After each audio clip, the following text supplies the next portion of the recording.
Assalamualaikum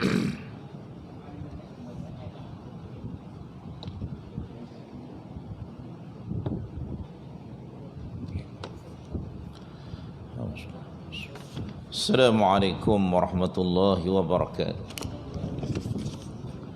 A'udzu billahi samil alim minasyaitonir rajim. Bismillahirrahmanirrahim. Alhamdulillahilladzi hadana li hadza wa ma kunna linahtadiya laula an hadanallah. Wa ma taufiqi wa ma tawakkuli illa 'ala Allah. Asyhadu an la ilaha illallah wa anna Muhammadan 'abduhu wa rasuluh. Allahumma salli wa sallim ala habibina wa syafi'ina Muhammadin al-amin, khatamul anbiya'i wal mursalin, wa ala alihi wa ashabihi ajma'in. Qala subhanaka la ilma lana illa ma 'allamtana innaka antal alimul hakim. Allahumma faqihna fid din, Allahumma faqihna fid din, Allahumma faqihna fid din, wa 'allimna at-ta'wil wahdina ila siratikal mustaqim. Amma ba'd. Yang saya muliakan Tuan Pengerusi Masjid, Timbalan Pengerusi Masjid, Tuan Imam, Tuan Bilal, seluruh ahli-jawatan kuasa masjid yang ada, tuan-tuan haji, puan-puan hajah, tuan-tuan dan puan-puan muslimin dan muslimat, para jamaah yang dirahmati Allah sekalian. Alhamdulillah. Pertama-tamanya dan selama-lamanya marilah kita bersama-sama merakamkan setinggi-tinggi kesyukuran kepada Allah Subhanahu wa taala, kerana kita masih lagi diberikan peluang yang amat berharga oleh Allah Subhanahu wa taala untuk terus mengecapi dan menikmati nikmat penghidupan di atas muka bumi Allah taala ini. Kita sudah pun berada pada malam yang ke-6 Jamadil Awal. Jadi kita bersyukur kepada Allah Subhanahu wa taala. Allah Subhanahu wa taala masih lagi menganugerahkan kita peluang yang begitu berharga untuk kita bersama-sama mempertingkatkan proses pengabdian diri kita kepada Allah Subhanahu wa taala dengan beramal dengan amal-amal yang saleh. Tambahan pula dengan nikmat kesihatan tubuh badan dan nikmat hidayatul taufik yang dianugerahkan oleh Allah Subhanahu wa taala, kita masih lagi dipilih oleh Allah Subhanahu wa taala untuk terus tergolong daripada golongan yang memakmurkan rumah Allah Subhanahu wa taala. Dan seterusnya kita dapat bersama-sama sebentar tadi menunaikan solat fardu maghrib secara berjamaah. Moga-moga diterima oleh Allah Subhanahu wa taala. Taqabbalallahu minna wa minkum ya karim. Dan seterusnya Allah Ta'ala pilih kita untuk sama-sama berada dalam majlis tadabbur ayat-ayat suci Al-Quran, khususnya surah Al-Mujadilah.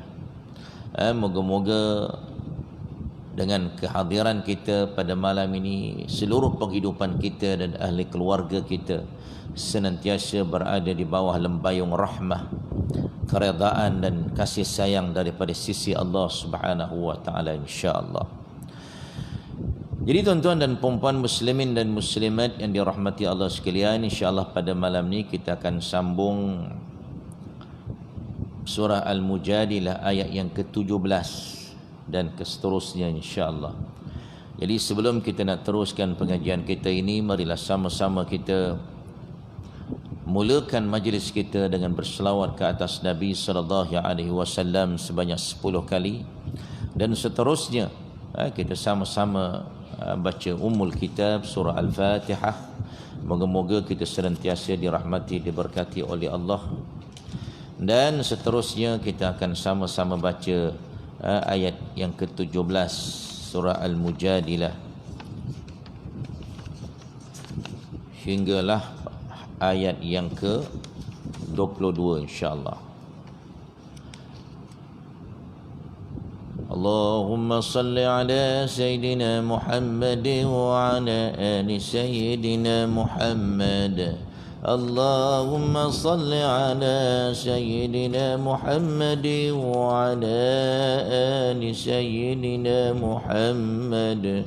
Allahumma salli ala Sayyidina Muhammad wa ala ali Sayyidina Muhammad.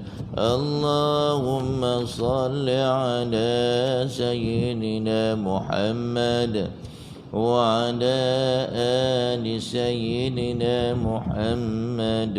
Allahumma salli ala Sayyidina Muhammad wa ala ali Sayyidina Muhammad. Allahumma salli ala Sayyidina Muhammad wa ala ali Sayyidina Muhammad. Allahumma salli ala Sayyidina Muhammad wa ala ali Sayyidina Muhammad. Allahumma salli ala Sayyidina Muhammad wa ala ali Sayyidina Muhammad. Allahumma salli ala Sayyidina Muhammad wa ala ali Sayyidina Muhammad. Allahumma salli ala Sayyidina Muhammad wa ala ali Sayyidina Muhammad. Allahumma salli ala Sayyidina Muhammad wa ala ali Sayyidina Muhammad. A'udzu billahi minasy syaithanir rajim. Bismillahirrahmanirrahim. Alhamdulillahi rabbil alamin. Ar-Rahmanir Rahim. Malik yaumiddin. Iyyaka na'budu wa iyyaka nasta'in. Ihdinas siratal mustaqim. Siratal ladzina an'amta 'alaihim ghairil maghdubi 'alaihim waladdallin. Amin.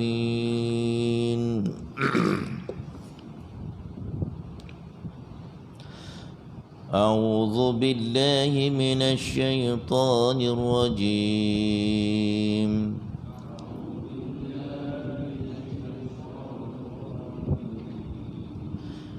Lan tughniya 'anhum amwaluhum wala awladuhum minallahi syai'a.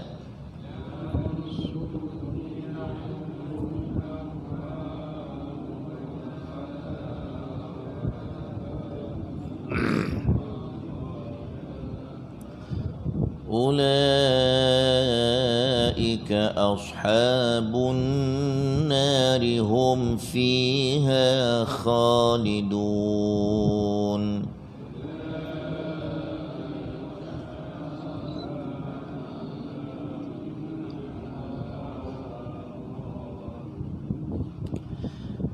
يوم يبعثهم الله جميعا فيحلفون له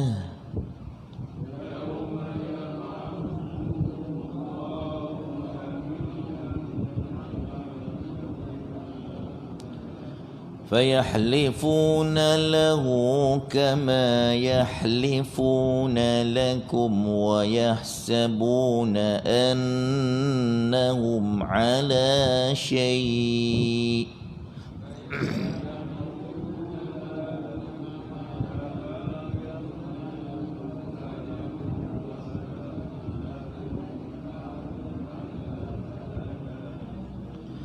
ألا إنهم هم الكاذبون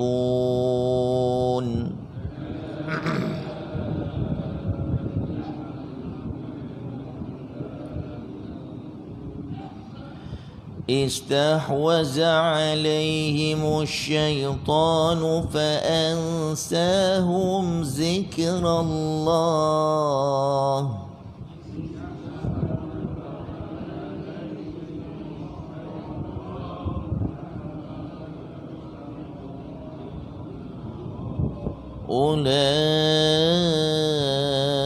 أولئك حزب الشيطان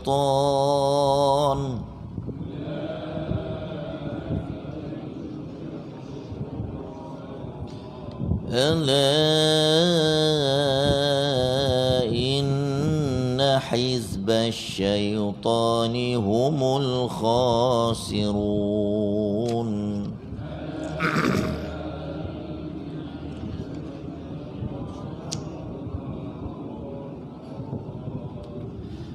إن الذين يحادون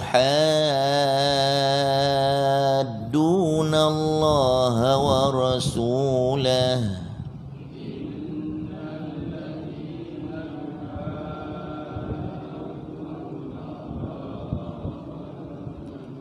أولئك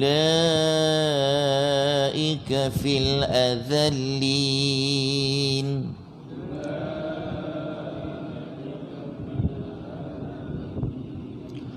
كتب الله لأغلبن أنا ورسلي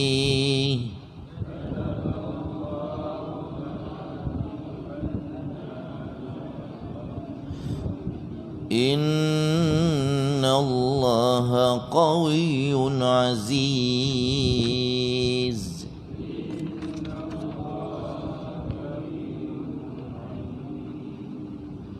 صدق الله العظيم صدق الله العظيم.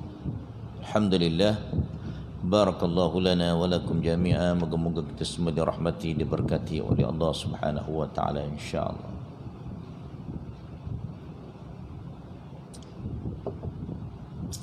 Okey, tuan-tuan dan puan-puan muslimin dan muslimat yang dirahmati Allah sekalian, pada pengajian yang lalu kita telah membicarakan bagaimana Allah Subhanahu wa taala menyuruh kita supaya memperhatikan, mengambil pengajaran terhadap satu kaum yang berkawan dan berteman dengan orang-orang yang dimurkai oleh Allah Subhanahu wa taala. Dan Allah Taala tegaskan bahawa mereka, orang-orang itu bukan daripada golongan kamu, bukan daripada golongan kita, dan kita juga bukan daripada golongan mereka. Dan perangai mereka, mereka suka bersumpah, suka bermain-main dengan sumpah-sumpah mereka untuk menguatkan pembohongan mereka, sedangkan mereka mengetahui bahawa mereka sedang berbohong kepada orang. Dan orang-orang yang demikian, Allah Subhanahu wa taala telah menegaskan bahawa Allah Taala sediakan bagi mereka azab yang amat keras. Sesungguhnya amat buruklah apa yang mereka kerjakan, kata Allah Subhanahu wa taala. Dan mereka ini menjadikan sumpah-sumpah mereka sebagai perisai, sebagai perisai untuk menghalangi manusia daripada jalan Allah. Kerana itu Allah Subhanahu wa taala menyediakan bagi mereka azab yang amat menghinakan. Itu yang kita telah pelajari pada pengajian yang lalu. Pada malam ini kita nak sambung lagi Allah Subhanahu wa taala menyebutkan tentang betapa ruginya mereka, betapa muflisnya mereka kelak pada hari kiamat. Allah Ta'ala menyebut dalam ayat yang kita nak pelajari pada malam ini, Allah Ta'ala kata la tughniya anhum amwaluhum wala auladuhum minallahi syai'a. Allah Subhanahu wa taala telah mengatakan bahawa harta benda dan anak pinak mereka tidak berguna sedikit pun untuk menolong mereka daripada azab Allah Subhanahu wa taala. Ini orang-orang yang bermain-main dengan sumpah. Orang ini Allah Ta'ala tegaskan besok di hari akhirat, sememangnya harta benda dan anak-anak mereka tidak boleh menolong mereka daripada melepaskan mereka daripada azab Allah Subhanahu wa taala. Tuan-tuan, Allah Ta'ala gunakan di perkataan itu, di permulaan ayat itu menggunakan huruf lan. Lan ni tuan-tuan, orang yang mengaji bahasa Arab, satu huruf yang diguna pakai untuk menafikan buat selama-lamanya. Memang selama-lamanya harta benda mereka dan anak pinak ni tak boleh bantu mereka besok bila mereka berada di padang mahsyar. Untuk bantu mereka, lebih-lebih lagi nak melepaskan diri mereka daripada azab api neraka Allah Subhanahu wa taala. Tak ada siapa pun boleh tolong mereka. Walaupun mereka dulu, orang kafir ni, orang-orang yang jahat ni dulu dekat dunia duit banyak, harta sampai boleh siap tidur atas duit lagi.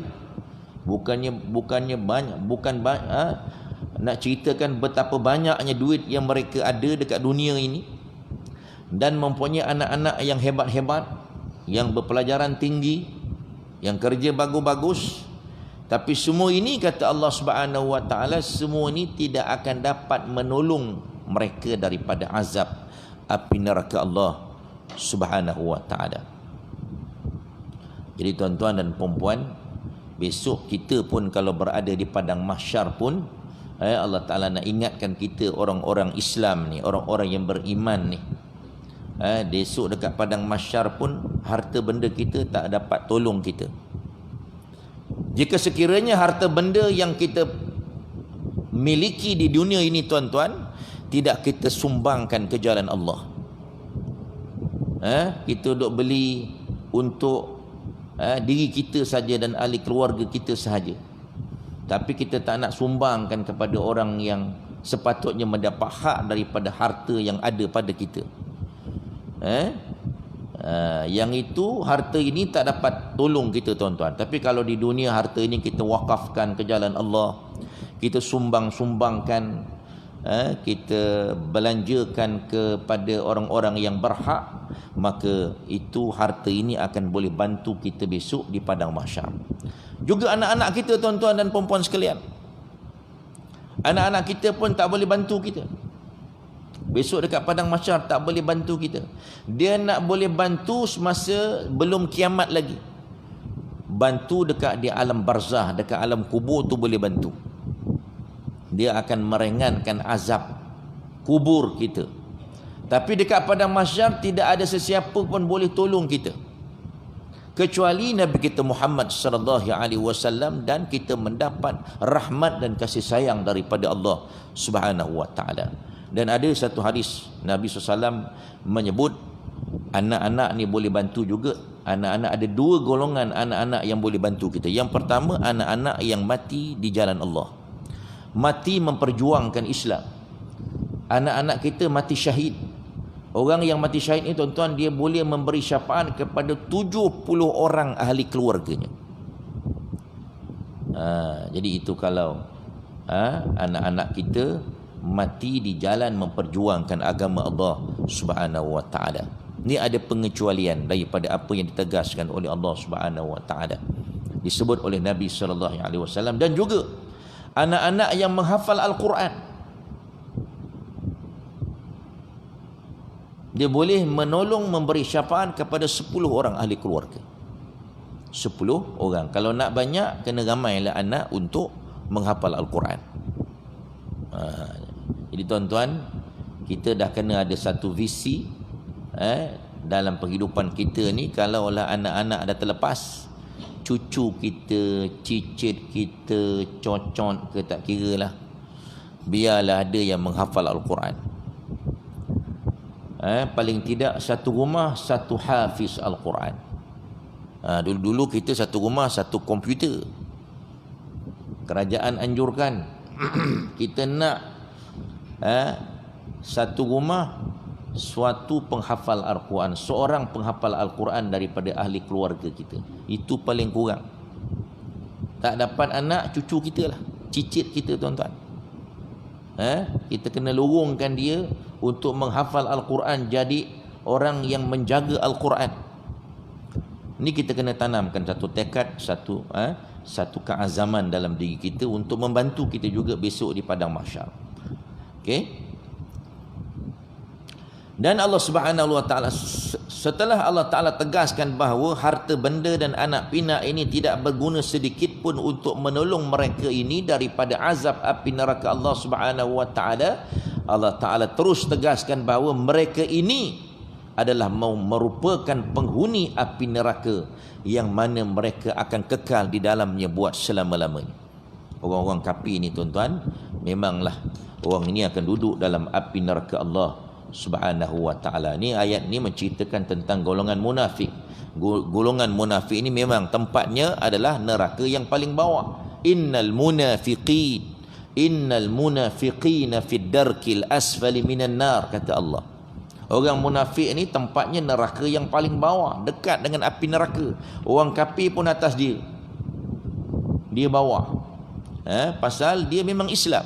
Dia bukan kafir, dia Islam. Tapi jadi orang yang manusia yang merobohkan Islam, meruntuhkan Islam, merosakkan nama baik Islam, maka Allah Ta'ala hukum dia lagi teruk daripada orang kafir lagi. Allah Ta'ala dah bagi dia nikmat berada dalam agama yang amat mulia, yang memberi, yang menjamin kebahagiaan di dunia dan kebahagiaan di akhirat. Tiba-tiba dia tidak syukuri dengan nikmat Islam ini, sampai jadi manusia yang jahat, yang celaka, nak meruntuhkan Islam daripada dalam.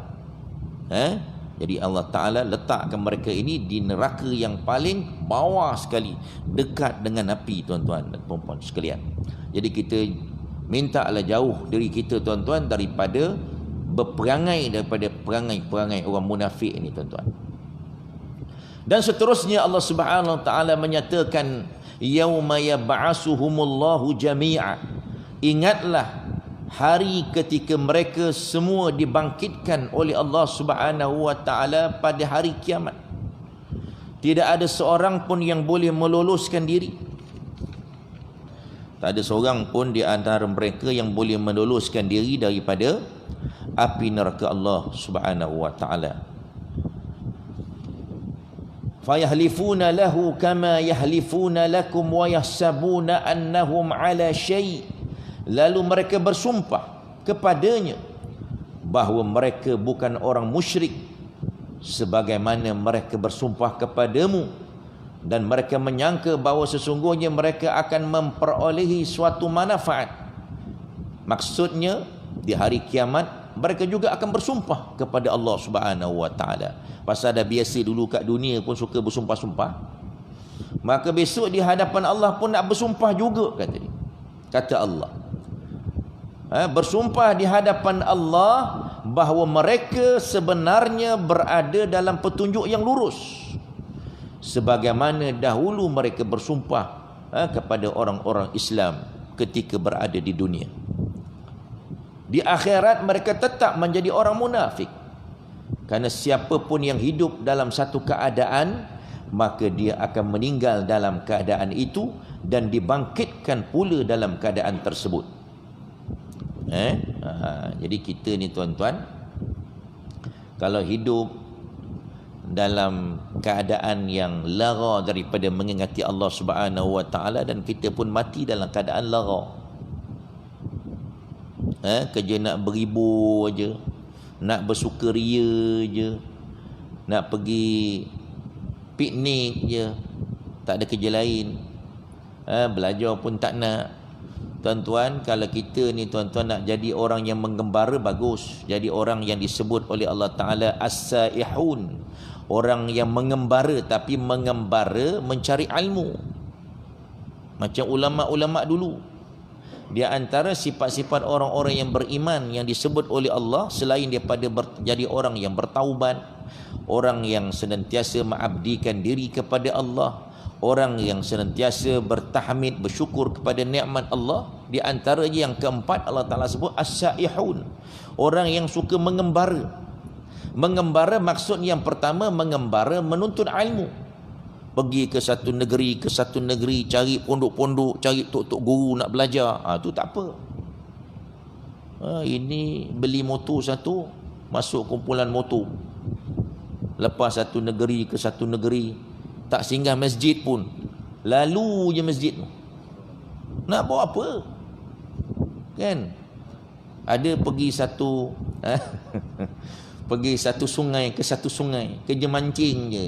Kalau mancing semayang tak apa, ni mancing tak semayang. Kan? Pergi apa tu? Hiking. Ke satu bukit, ke satu gunung. Wah, dapat menawan Gunung Kinabalu, Gunung Everest. Wah, bukan main lagi, dia berbangga. Tuan-tuan, kalau kita memang Allah Ta'ala galakkan kita, fasiru fil ard fanzuru kaifa kana akibatul mukadzibin, kata Allah. Allah Ta'ala galakkan kita berjalan di atas muka bumi, selain daripada mencari ilmu, kita juga digalakkan berjalan di atas muka bumi untuk melihat kebesaran Allah.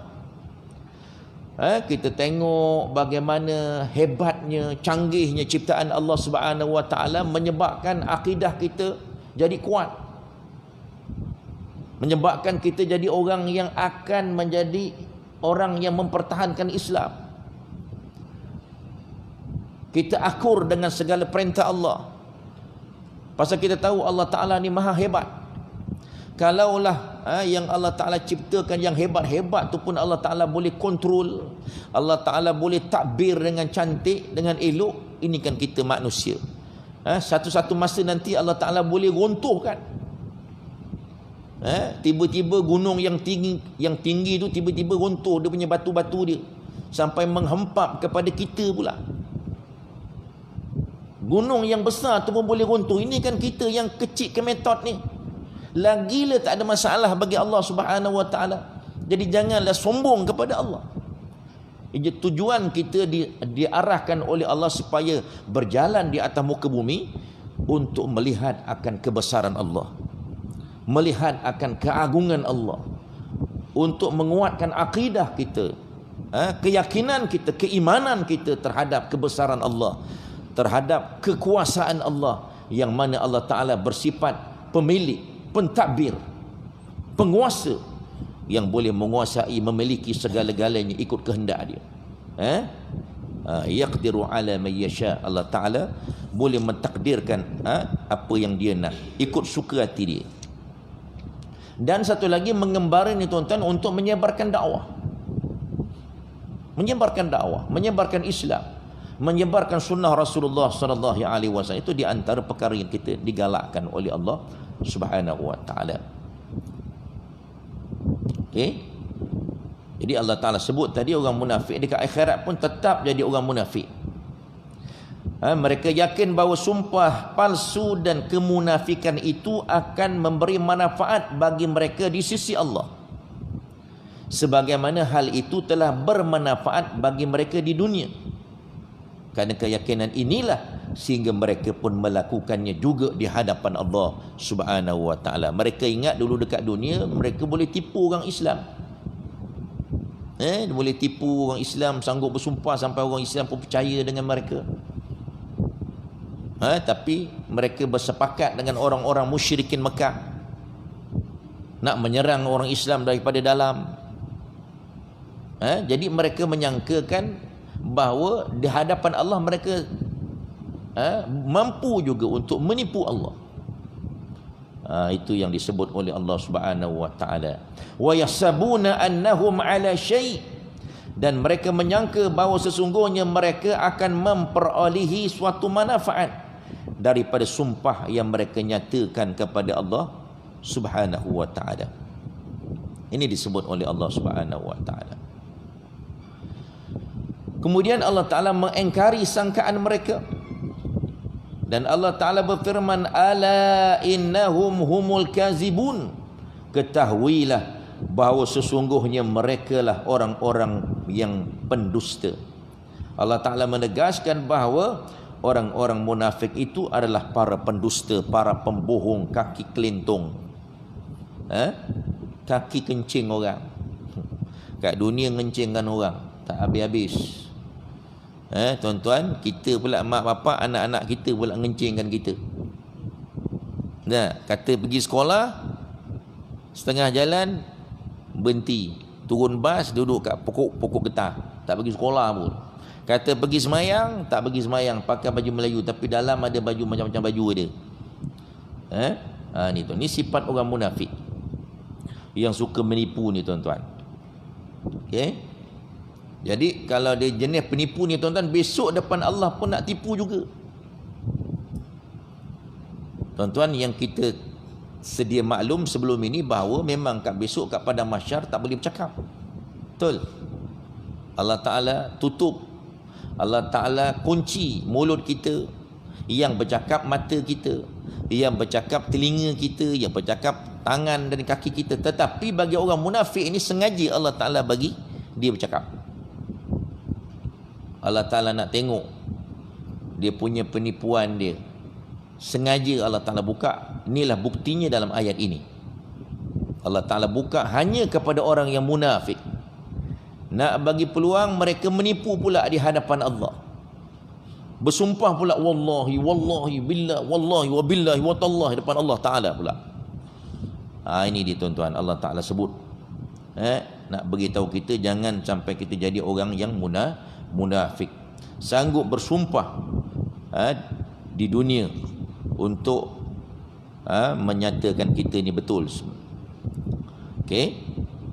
Itu dia tuan-tuan dan puan-puan sekalian.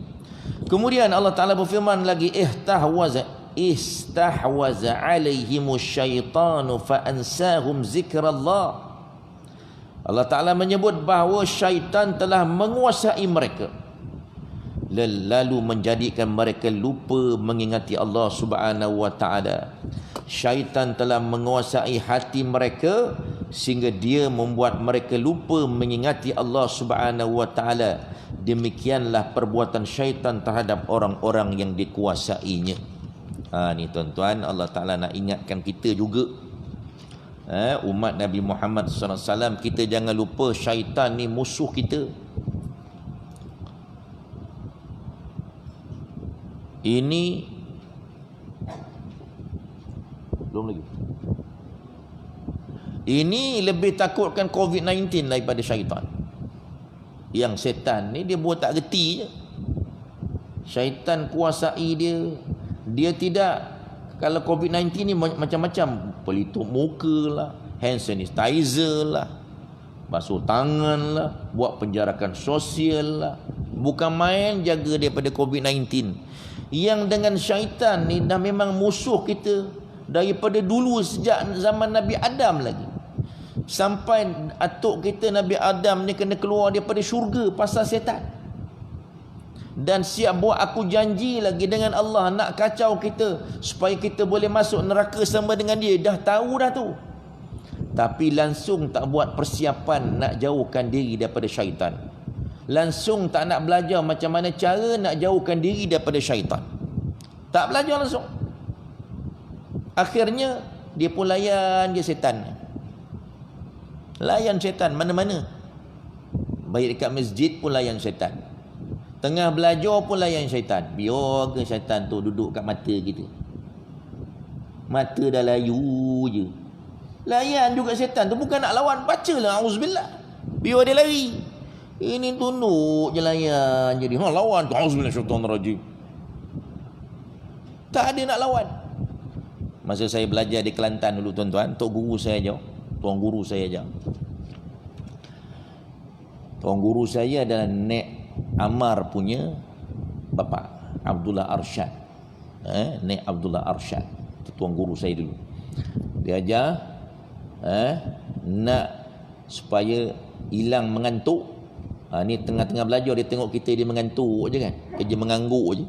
Dia kata ni aku nak ajarmu, kata dia, cara supaya syaitan ni lari, kata dia. Gono.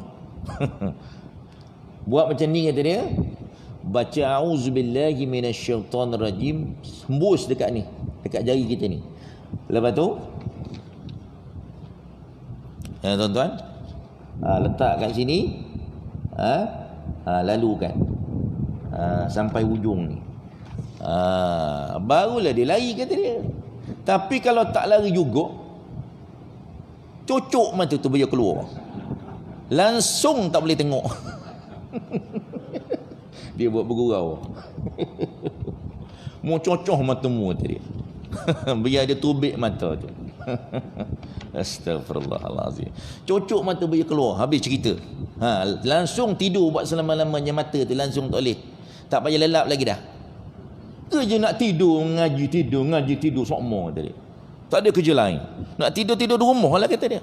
Tidur kat atas katil tu. Ni kat masjid pun tak cukup dengan kat rumah nak tidur, sambung pula dekat masjid tidur. Boleh faham tak tu? Orang Melaka kecak Kelantan. Okey kan? Duduk di Kelantan 7 tahun dulu. Okey tuan-tuan, nak ceritanya, kita kena lawan syaitan, jangan dilayan. Ni kita tak nak lawan syaitan. Mengantuk-ngantuk tak nak lawan, rasa malas tak nak lawan, rasa malas tu, rasa malas nak semayang tak nak lawan, semayang sunat, rasa malas nak sunat, cuba lawan. Yang sunat lawan juga, auzubillahi, aku nak semayang lah. Kau ni ngacau, tak ada kerja lain ke? Memang kerja dia dah. Tu kerja dia. Kerja dia tuan-tuan, bukan saja dia biarkan kita semayang. Kau nak semayang, semayang lah, kata dia. Boleh, tak ada masalah. Dalam semayang pula dia masuk. Baru ingat masa takbir je tuan-tuan. Lepas tu sedar-sedar, Assalamualaikum warahmatullahi, Assalamualaikum. Apa entah baca pun tak tahu, entah baca apa pun tak ingat. Sedar-sedar dah bagi salam. Kita pun tak ingat apa yang kita baca. Punya teruknya, punya jahatnya setan. Memang dia jahat pun. Allah Ta'ala sebut apa? Asyaitanu aduun fattakhizuhu aduwa. Syaitan ni musuh kamu, kata Allah. Jadikan dia betul-betul sebagai musuh kamu. Dan nak lawan syaitan ni tuan-tuan, kita tak boleh lawan macam tu. Pasal dia kita tak nampak. Kita tak nampak dia. Nak lawan syaitan kena minta daripada Allah. Sebut a'udzubillahi minasyaitonirrajim, barulah dia lari. Allah Ta'ala yang bantu kita. Okey? Ni dia tuan-tuan. Jadi Allah Subhanahu wa Ta'ala sebut ihtahwaza alaihimus syaitan. Syaitan telah menguasai mereka, lalu menjadikan mereka lupa daripada mengingati Allah. Syaitanlah yang buat kita ni lupa mengingati Allah. Lalai, hayal, je entah apa-apa. Dalam hati kita tak ada Allah.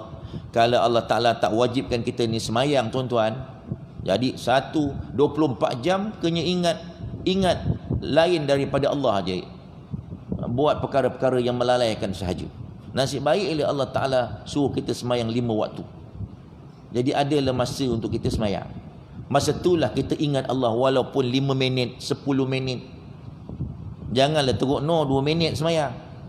Secepat Maggi Mawi masak. Kan? Lama kali sikit solat ni tuan-tuan. Jadi supaya kita peruntukkan masa itu untuk Allah Subhanahu wa Ta'ala. Dan disebut dalam riwayat Abu Daud, ia berkata, saya mendengar Rasulullah sallallahu alaihi wasallam bersabda, ma min salasatin fi qaryatin wala badwin la tuqamu fihimus salatu illa qad istahwaza alaihimus syaitan fa'alaika bil jamaah fa innama ya'kulu dhi'bul qasiyah. Apa kata Nabi? Tidak ada 3 orang di suatu desa ataupun kampung yang tidak mendirikan solat pada mereka kecuali syaitan telah menguasai mereka. maka peganglah jamaah. Fa'alaika bil jamaah, hendaklah kamu berjamaah. Ni maksudnya solat berjamaah ni. Kerana syaitan memang kerana serigala akan memakan mangsanya yang terpisah daripada kelompok dan jamaahnya. Kalau kambing tu ramai-ramai berada dalam kumpulan, serigala yang garang tu pun tak berani pasal dia ramai. Ini kan setan, tuan-tuan. Kalau kita semayang seorang-seorang, tegur kita, dia kejar kan.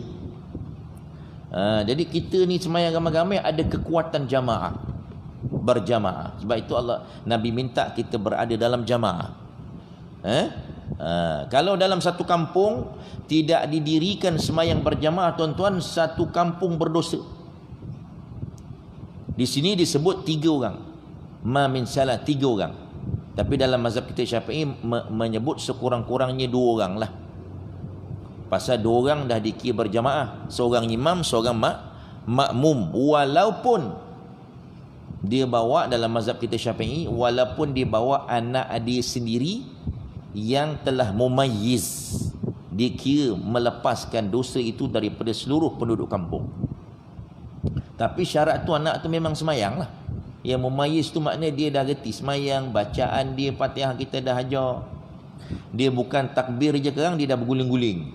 Tu tak jadi, itu belum mumayyiz tu. Kan? Anak-anak yang kita nak bawa duduk dalam sop ni, tuan-tuan, yang sebelah kita ni mesti mumayyiz baru boleh duduk dalam sop. Bermakna dia memang semayang, dia pada awal sampai akhir dia tak baring, ataupun dia berguling-guling kat belakang, kan dia datang balik. Itu tak boleh bawa, itu biar dia duduk belakang. Tapi kalau ada muayyi, memang dia semayang, kita dah ajar kat rumah, dia semayang, tak boleh main-main, kita dah didik dia, yang tu boleh letak sebelah kita. Tapi kalau yang belum mumayyiz, jangan letak, dia akan mengganggu orang lain.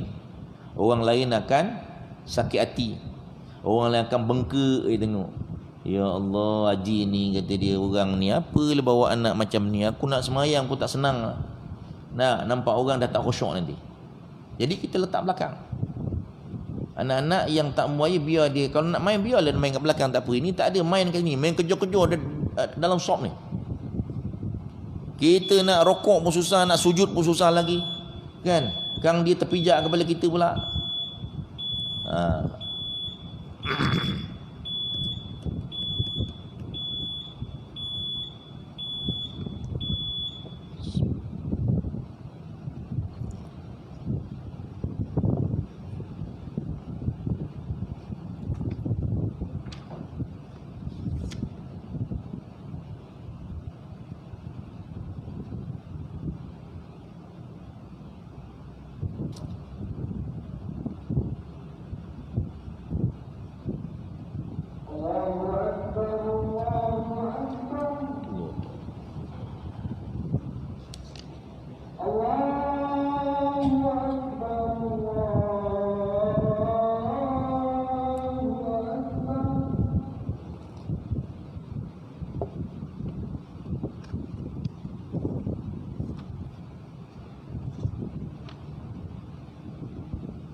اللهم صل على سيدنا محمد وعلى آله اللهم رب هذه الدعوة التامة والصلاة القائمة آت محمد الوسيلة والفضل والدرجة وبعث المقام إنك لا تخلف.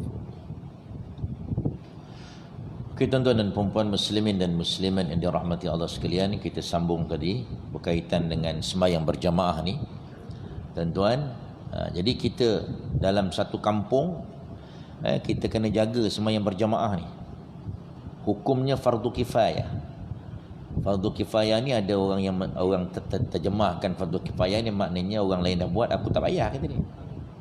Tak payahlah aku datang, orang lain dah ada. Tuan-tuan, kalau kita semua berpegang pendapat macam tu, nanti takut-takut kata, yalah imam ada, imam dah tentulah ada jadual dia, memang dia datang punya. Bila dah tentulah dia azan, cukuplah tu 2 orang. Betul. Kalau semua orang berpendapat macam tu, tiba-tiba imam sakit perut, kena cerit berit. Imam 2 balik kampung, rumah pak mertua dia. Imam 1 dah sakit perut. Nampak?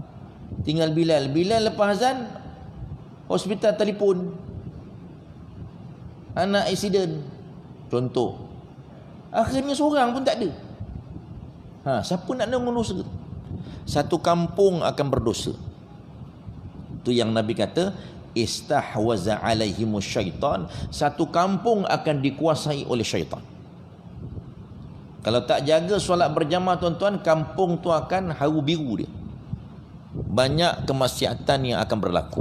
Maksiat akan berlaku dekat kampung tu, disebabkan tak jaga sembahyang berjamaah. Sebab itu setiap orang ahli masyarakat kena merasakan ini tanggungjawab aku. Masing-masing punya tanggungjawab untuk datang sembahyang berjamaah. Kerana Nabi SAW tak pernah tinggalkan sembahyang berjamaah ni. Walaupun rumah Nabi sebelah masjid, tuan-tuan. Nabi akan sembahyang berjamaah walaupun dalam keadaan sakit. Nabi akan minta sahabat-sahabat dia papah bawa ke masjid. Nabi nak tunjukkan bahawa yang namanya solat berjamaah ni mesti diadakan di masjid ataupun di surau. Tak boleh berjamaah dengan anak beranak. Mentang-mentang anak sekali-sekala balik kampung, anak ramai 10 orang dengan cucu cicit semua, rumah dia besar, dia pun sembahyang gambar-gambar kat rumah. Jangan bawa anak cucu cicit ni semua bawa ke masjid. Yang perempuan dia sembahyang berjamaah dekat rumah, yang lelaki semua bawa kat masjid. Itu cara kita didik anak-anak kita dengan cucu cicit kita. Itu yang diajar oleh Nabi SAW. Barulah dapat rahmat, dapat keberkatan. Kalau setiap kampung buat itu, barulah ramai. Ini ramai sembahyang kat rumah, ramai-ramai. Buat apa? Ini dia, tuan-tuan dan puan-puan. Ini perkara yang kita kena ambil perhatian. Sebab itu Nabi sampai nak bakar mana-mana rumah yang tidak datang sembahyang berjamaah ni, Nabi pernah sebut. Tetapi kerana dalam rumah tu ada orang perempuan yang tak wajib datang. Orang perempuan bukan fardu kifayah dia datang, dia sunat je. Tapi Nabi kata jangan larang orang perempuan nak datang. Kalau dia nak datang, biarkan dia datang, jangan larang. Maknanya dia boleh datang. Tapi kalau orang perempuan yang datangnya orang perempuan, imam orang perempuan, imamah orang perempuan, Bilal pun perempuan, tuan-tuan, tak selesai. Tetap kita dapat dosa. Kebetulan kumpulan Yasin hari tu ada buat majlis kumpulan Yasin, baca Yasin. Lepas tu ada buat tazkirah, sembahyang asar, dia pun dia je yang sembahyang. Bilal datang azan je. Lepas tu dia pun balik, bahasa yang lain semua perempuan, dia pun balik. Satu kampung berdosa, tuan-tuan. Dia kena yang wajib datang tu orang lelaki, bukan orang perempuan. Ataupun kanak-kanak yang belum balik semua datang. Dia tadi dikira kalau dia bersama dengan orang dewasa. Tapi kalau dia semua, contohlah. Kalau dekat sebelah sekolah agama tu ada masjid, contoh. Lepas tu ustazah dia bawa lah budak-budak ni praktikal datang ke surau sembahyang asar. Orang lain tak datang, orang dewasa, pasal budak-budak dah ada. Satu kampung berusaha. Nyambut main tu. Kita tak pandang benda ni serius, tuan-tuan. Sebab itu Nabi kata, satu kampung akan dikuasai oleh syaitan jika tidak dilaksanakan solat berjamaah. Jadi kita masing-masing tolong jaga, tuan-tuan, sembahyang berjamaah ini. Pastikan kita boleh datang. Sebab itu sampaikan Allah Ta'ala melalui lisan Nabi kita Muhammad sallallahu alaihi wasallam menawarkan dapatkan sembahyang berjamaah ni selama 40 hari, 5 waktu satu hari. Dapatkan pula takbiratul ihram yang pertama, Allahu Akbar dapat. Maka Allah Ta'ala bagi tawaran istimewa, perlepasan daripada api neraka. Dapat tak kita? Tuan-tuan, kalau dah dapat alhamdulillah. Tapi jangan pula dah dapat 40 hari dah tak nak datang pula. Alah, apa lagi aku dah lepas api neraka. Ya ke Allah Ta'ala terima yang kau datang tu? Takut-takut sembahyang kau tu tadi kerana nak suruh orang kau puji kau. Yang dah lepas 40 tu. Jadi sebab itu jangan berhenti, tuan-tuan. Allah Ta'ala sebut di dalam Al-Quran, wa'bud rabbaka hatta ya'tiyakal yaqin. Sembahlah Allah, semayanglah, sembahlah Allah sampai kamu mati. Bukan sampai kamu yakin. Yakin tu makna hatta ya'tiyakal maut, sampai mati. Kita kena solat, dah meninggal pun orang solatkan kita. Tu nak beritahu. Jangan kita dah berpada dengan apa yang kita dah buat. Aku dah banyak dah ni. Bulan Ramadan hari tu aku dekat Mekah pun dah duduk itu dekat Mekah 55 hari. Kali dengan 100,000. Dah banyak dah ni, dah banyak dah. Ini kalau 7 keturunan nak bagi-bagi dengan anak beranak pun tak habis makan, kata dia. Suka-suka hati je dia main dengan pahala yang Allah Ta'ala beri. Bukan kita yang menentukan pahala, Allah. Sebab itu jangan kita jemu-jemu buat tanpa jemu, tanpa berhenti. Jangan kita merasa cukup dengan ibadah yang kita telah kerjakan sekarang ini. Jangan rasa cukup. Bahkan kita kena rasa tamak, nak lagi dan nak lagi dan nak lagi, tanpa puas. Itu dalam beribadat yang diajar oleh Allah Subhanahu Wa Taala. Kita beribadat kepada Allah yang Allah Ta'ala sebut dalam surah As-Sajdah tu, tatajafa junubuhum anil madaji'i yad'una rabbahum khaufan wa tama'a. Di antara perangai orang beriman yang disanjung oleh Allah, sanggup menjauhkan belakang daripada tempat tidurnya. Dan Allah Ta'ala kata dia sanggup bangun, jauhkan belakang daripada tempat tidur tu untuk apa? Semata-mata untuk bermunajat, berdoa kepada Allah dalam dua keadaan. Yang pertama khaufan, dalam keadaan gerun dan takut kepada Allah Subhanahu Wa Ta'ala. Yang kedua tamak, rasa nak lagi. Jadi di sini ulama sebut, tuan-tuan, dalam kita beribadat ni bukan saja kita sembahyang tahajud. Apa saja yang kita laksanakan ibadah ini, kita kena ada dua perasaan. Yang pertama rasa takut. Rasa takut Allah Ta'ala tak terima ibadat yang kita buat, maka kita akan buat dengan baik, buat yang paling baik. Awal-awal lagi sebelum semayang dah minta pada Allah, baca auzubillahi minasyaitonirrajim, minta syaitan dijauhkan kita ni daripada gangguan syaitan. Lepas tu minta lah kita baca qul a'udzu binnas ke apa semua ke. Nak baca tak ada masalah. Lepas tu kita minta pada Allah supaya kita ni khusyuk. Dan kita letakkan dalam hati, ini mungkin solat aku yang terakhir. Semayang maghrib tadi, semayang terakhir, belum tahu lagi isyak ni, walaupun sekarang ni nampak okey. Belum lagi iqamah ni. Belum tentu lagi kita ni kan boleh semayang isyak. Sebab itu bila kita buat, saya semayang maghrib tadi, kita buat yang paling baik.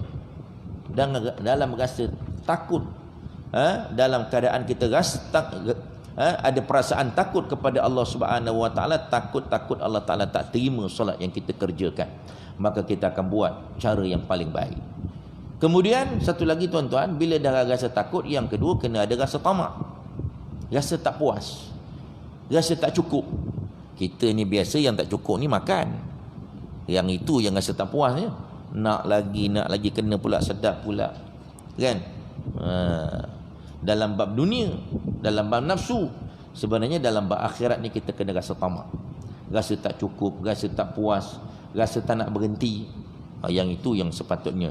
Sebab itu Nabi semayang sampai bengkak-bengkak kaki tuan-tuan, nak beritahu kepada kita. Nabi suka sangat bila bersembang-sembang dengan Allah, online dengan Allah Subhanahu Wa Taala. Kita suka online dengan manusia, itu dah terbalik. Jadi saya rasa itu saja insya-Allah.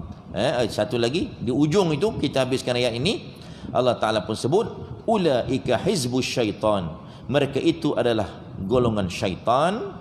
Kenapa? Kerana mereka telah dikuasai oleh syaitan hingga lupa berzikir mengingati Allah Subhanahu Wa Taala. Dan akhirnya Allah Taala tutup ayat ke-19 ini tuan-tuan dengan Allah Taala menegaskan ala inna hizbasyaitani humul khasirun, ketahuilah bahawa sesungguhnya golongan syaitan itu adalah orang-orang yang rugi. Golongan syaitan inilah golongan yang rugi, pasal mereka ini tidak akan dapat masuk syurga Allah Subhanahu Wa Taala.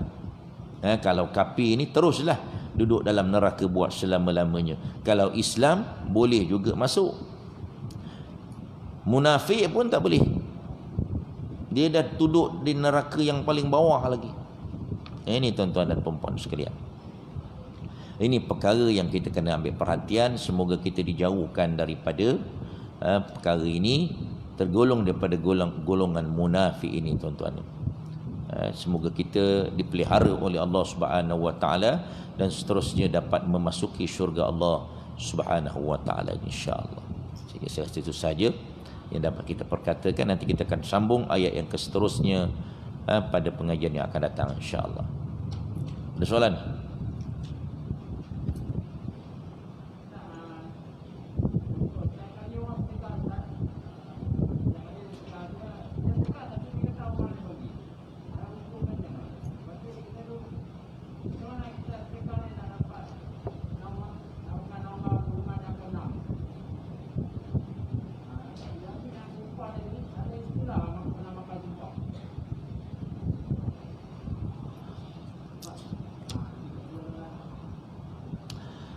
Okey.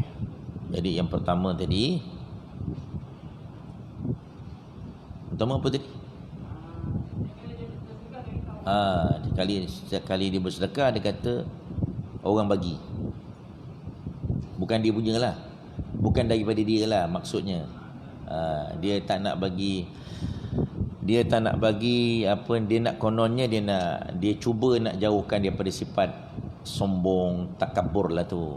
Jadi dia kata ni orang punya, bukan daripada aku ni, aku tolong sampaikan je, sebenarnya daripada dia. Adakah dia kira membohong? Boleh tak? Itu dia panggil tipu apa tu? Tipu sunat ke? Tipu sunat tak ada tuan-tuan. Dalam istilah Islam tak ada tipu sunat, itu tipu harus dipanggil. Diharuskan untuk supaya kita tidak rasa nak mengelakkan daripada syaitan masuk jarum dekat situ. Kalau tidak akan dia masuk jarum, nanti kita rasa kita hebat, kita ni dermawan. Jadi itu harus kita cakap macam tu. Tapi kalau orang tak tanya, tak payah cakap pun, bagi je lah. Kalau orang tanya ni pada siapa? Adalah hamba Allah tu bagi, orang dermawan bagi, saya tolong sampaikan je. Harus untuk mengelakkan. Itu yang disebut dalam soalan seterusnya tadi kan, di antara orang yang mendapat naungan daripada Allah Subhanahu Wa Taala, yang keenam ialah orang yang iza tasaddaqa biyaminihi la ta'rifu shimalu, orang yang bersedekah dengan tangan kanan, tangan kiri tak tahu. Kalau kita fikir daripada segi logik, takkanlah tak tahu tangan kiri kita tu pun, bukan tangan kiri orang lain.